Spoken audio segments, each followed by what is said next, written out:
Welcome to another one of my cycle clinic videos. Now you may recall in my last video we spoke about getting a bike clean, giving it a clean over, getting all the dirt off, getting the grime off and making it sort of good for the road if it had been stood in a shed for a while, that sort of thing.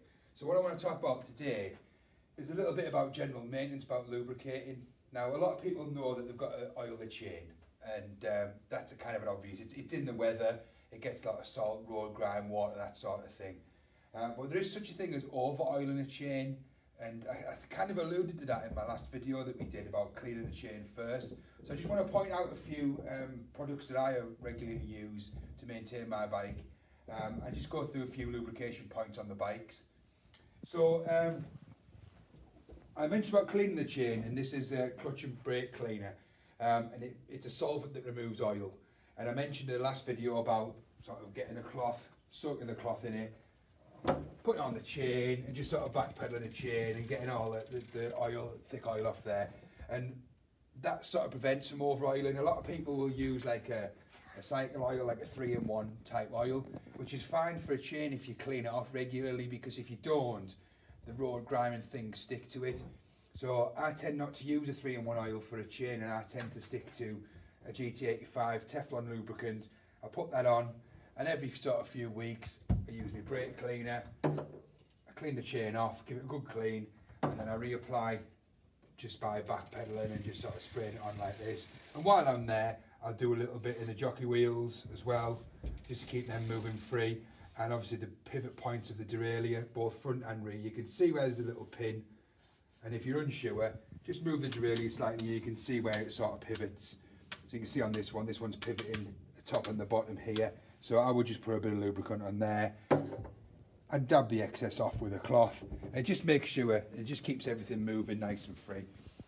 So what I want to do today is just go on about a little bit more about not just the chain, about lubricating some of the other parts of the bike as well, especially if you're using it on a daily basis, you're using it for work or commuting or whatever it may be, just to sort of maintain it and keep it fresh and rust free hopefully. So we've covered the chain, we won't go on about that anymore now. A couple more points I'd like to make. So if I lean the bike over on its side, one of the very rare occasions I will lay it on the drive side, is because the pedals are like a sealed unit. You can't really get in at those pedals.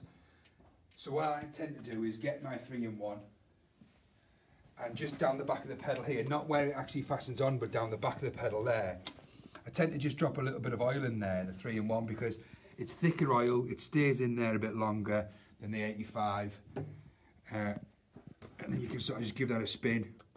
And I would leave that for a minute or two to work its way in, and while I'm waiting for that to work in, if you haven't got a sealed bottom bracket, if you've got a bottom bracket like this one where you can see the lock ring, you can also just try and drop a little bit in there. You can just see the spindle there.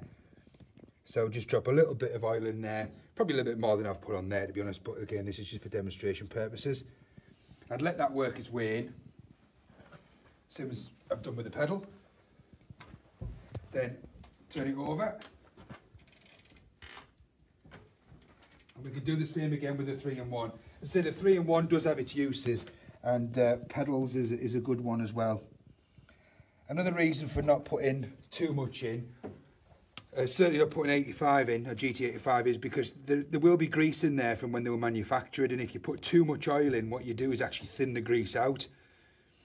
It doesn't lubricate as much as it should then, so I tend to just sort of put a few little drops in, let it make its way through, and just make sure it keeps everything nice and free. So, pick the bike back up again. We'll see that there's some bearings in here as well, which is called the headset. That keeps that moving nice and free. Again, a lot of these units are sealed. On this one, you can kind of see a little bit of a gap. If I sort of look down that line, I can see a bit of a space there. So I can get a bit of oil in there. Now, if I laid it on its side, I could probably get a little bit of 3-in-1 in there, but I think that's going to be over egging it a little bit. So I'm just going to give it a little squirt with GT85. Again, let's clean the top off. And the bottom's the same. There is a little bit of a space there, so a quick blast with that. Clean the excess off. And it's just making sure that whatever grease is in there stays nice and fresh. It sort of gives it a new lease of life again. It's working that round. Now you'll notice this bike has suspension, it's front and rear. And the reason I chose this is because suspension needs to be lubricated as well. Now this bike has little rubber boots on. But if you lift those up, you can actually see the stanchions inside, and if I operate the suspension, you'll see that goes up and down. So it's good. Again, trusty 85, just pop a little bit on there. Watch your braking surfaces. If you're not a very good aim, I've left the straw on this on purpose. If you're not a very good aim or you don't have a straw, get a cloth and just drop it in behind the wheel like that, and it'll stop it from going on the braking surfaces. You don't want it on the braking surfaces. Braking surfaces need friction. Oil reduces friction, that's the last thing you want. So I've put a little bit on those seals. I'm going to give it a little bit of a bounce, just to make sure that that oil gets its way down.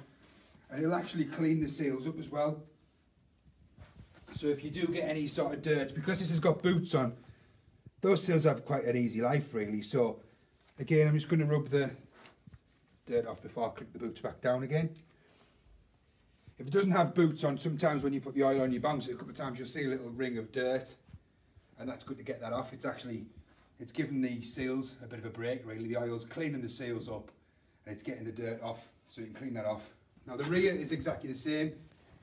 Now on this one you can see the actual bit that does the work is inside the spring, and you can see the chrome little shaft in there. You see the spring goes up and down there. So in the same way, I'm just going to put a little squirt on there, and while I'm here, I'm just going to give these little sort of pivot points a bit of a spray as well. So you can see already that 3-in-1 oil will be very difficult to get in there, because not only can you not spray it pressurised, it's quite thick too. Clean the excess off, give it a bounce a couple of times,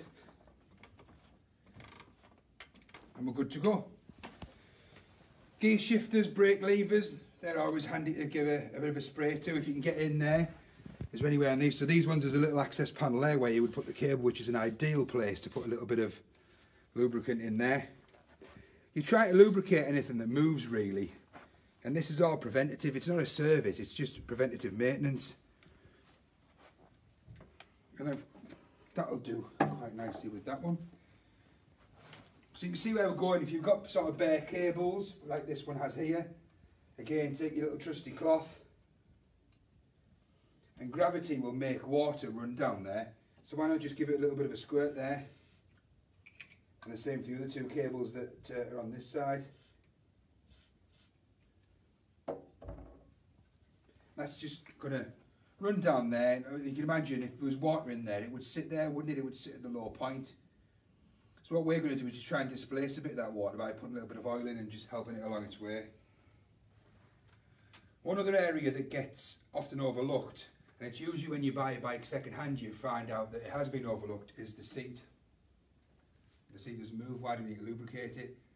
That's the whole reason why. If we undo it, luckily for me in this video, this seat's nice and loose, but that is just metal against metal. If the metals are different, if the seat post's aluminium and the frame's steel, or vice versa, they can fuse together. So to prevent that, every now and then, give it a good clean up, put it back to the height where you had it. You can put a little mark on it if you want to with a little bit of masking tape or something like that. And again, as always, clean the excess off. And that'll stop the seat post from getting stuck, so if ever you sell it or someone wants to borrow it from you, the chance of them being able to move the seat post is much higher, and it doesn't ruin the frame by getting the seat post stuck in. I've had many bikes where I've had to really fight to get the seat tube out. So as far as lubrication goes, we're not really far off completed. We've got wheel bearings that we could do a little bit with, in the same way as the pedals. But again, because a lot of the time the wheels are sealed against the elements, it's difficult to get a bit of lubrication in. But it doesn't hurt just to put a little squirt in the hubs where you can see. And again, if you're unsure, spin the wheel around, you can see what's moving and what's staying still. And you can just put a little bit of lubricant in there. The same for the front wheel too. I can see that bit staying still and the hub is moving around it, so the bearings must be in there. So you just put a little bit in there. Again, because the bearings are already greased, the last thing you want to do is put too much oil in and flush all the grease out.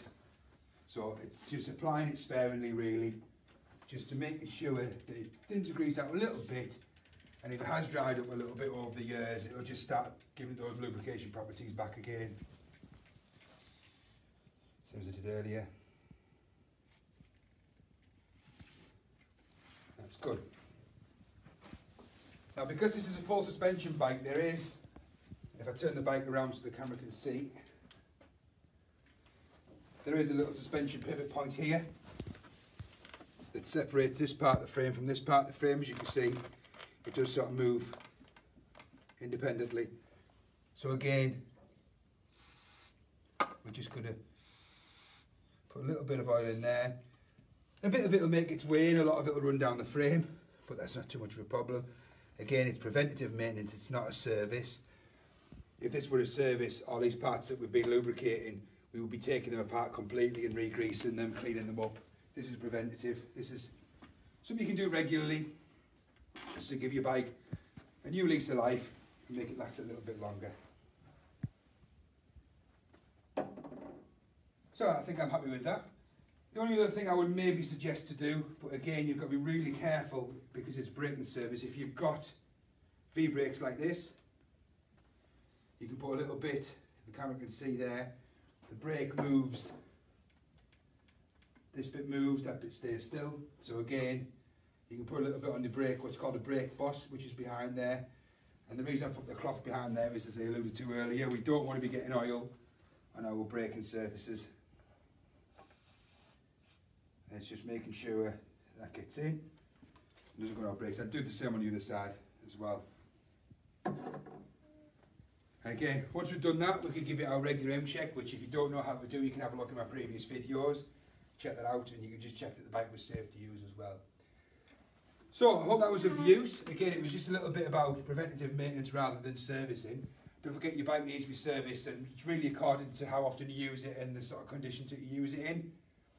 I would say sort of every 6 months to a year, depending on use, I would get it looked at professionally and just double check that everything's free, everything's re-greased. As I say, this is more about just making sure that everything gets that little bit of tender love and care every now and then, especially if you just washed it, because if you wash it, the water can get where that little oil could get as well, where I've just been spraying stuff there. So it's just about displacing that, and GT85 is good at doing that, TF2 is good.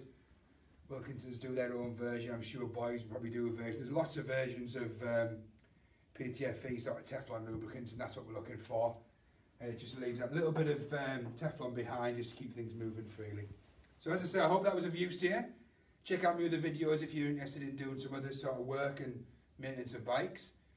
Stay safe as always.